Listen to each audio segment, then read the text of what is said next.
buko jelly. Yan, haluin natin ng buko. Matigas pa yung buko. Halo-haloin natin. Yan. Meron tayong pang-ihaw din. Pang-ihaw. Yan. Matigas pa rin. Yung itlog na pula, matigas pa rin. Okay, let's go.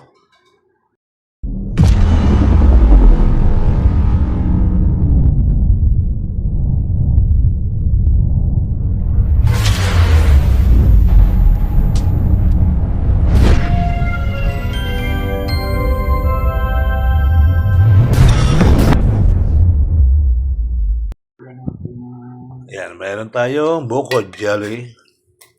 Yan mga guys.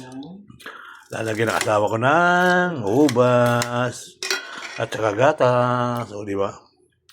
Kondensyada, ubas. So, meron tayong gatas, alaska, milk. Hinalo para yung buko ay matunaw.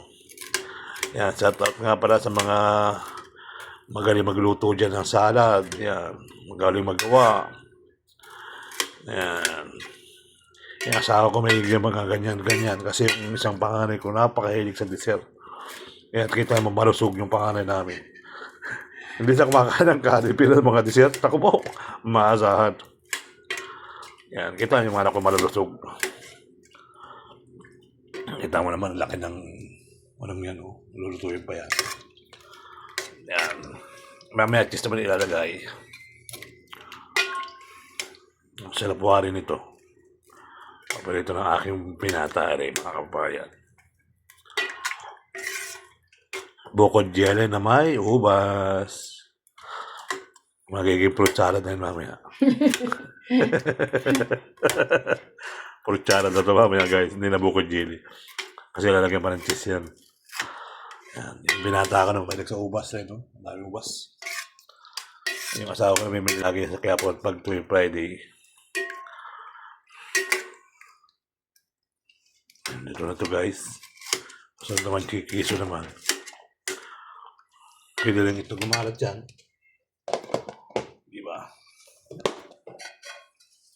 Yan, tunaw na po yung buko. Tunaw na po yung buko. Tunaw na po yung buko. Masarap magluto. Maggawa ng buko jelly. Ayan. Pwede na itong kainin. Lalagyan na ng kiso. Kiso di bula.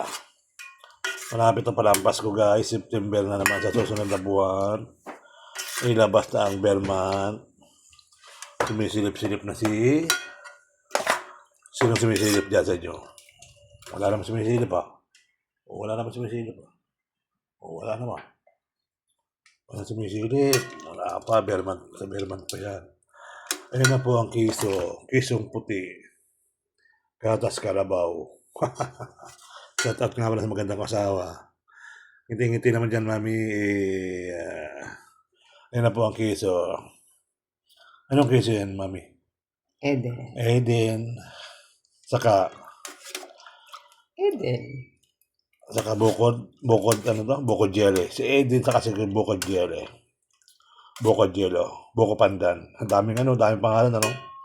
Buko Jello, Buko Pandan. Ayan, isang lahi yan. Ayan, Buko Pandan. Lalagyan pa ng light cheese, mamaya. Light cheese. Light cheese na nasa lata. Okay. So, ayan, kompleto na. Mamaya na yung light cheese.